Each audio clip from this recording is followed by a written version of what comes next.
سیستم اول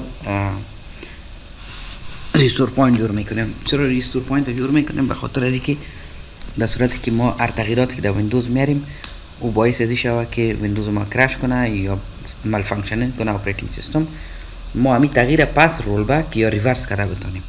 برای از ضروری است که در اینجا در سرچ نوشته کنین create restore point.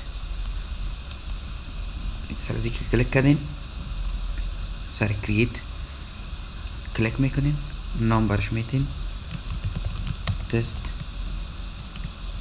ریستور پوینت، یک نام هر نام که بتین مشکل نداره. کریت میزنین. کریت که زدین سیستم کنفیگریشن اپراتینگ سیستم و چیزایی که انستال از فعلا در کامپیوترتون ایره یک بکاپ میکنه در حقیقت. و زمانی که بعد از این استپ وقت شما هر پروگرام انستال کنین اگر درست کار نکنه و باعث شود که ویندوزتون صحیح درست کار نکنه، با شما پس ایره میتونین ریستور کنین. درست است؟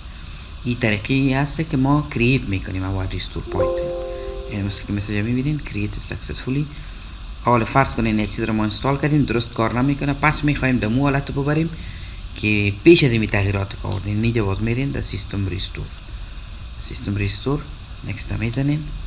تمام ریستور پوینت هایی که شما کریت کردین در اینجا میایم. مثلا همین فعلا ما تست ریستور پوینت در 1 بجا و 3 دقیقه جور کردیم.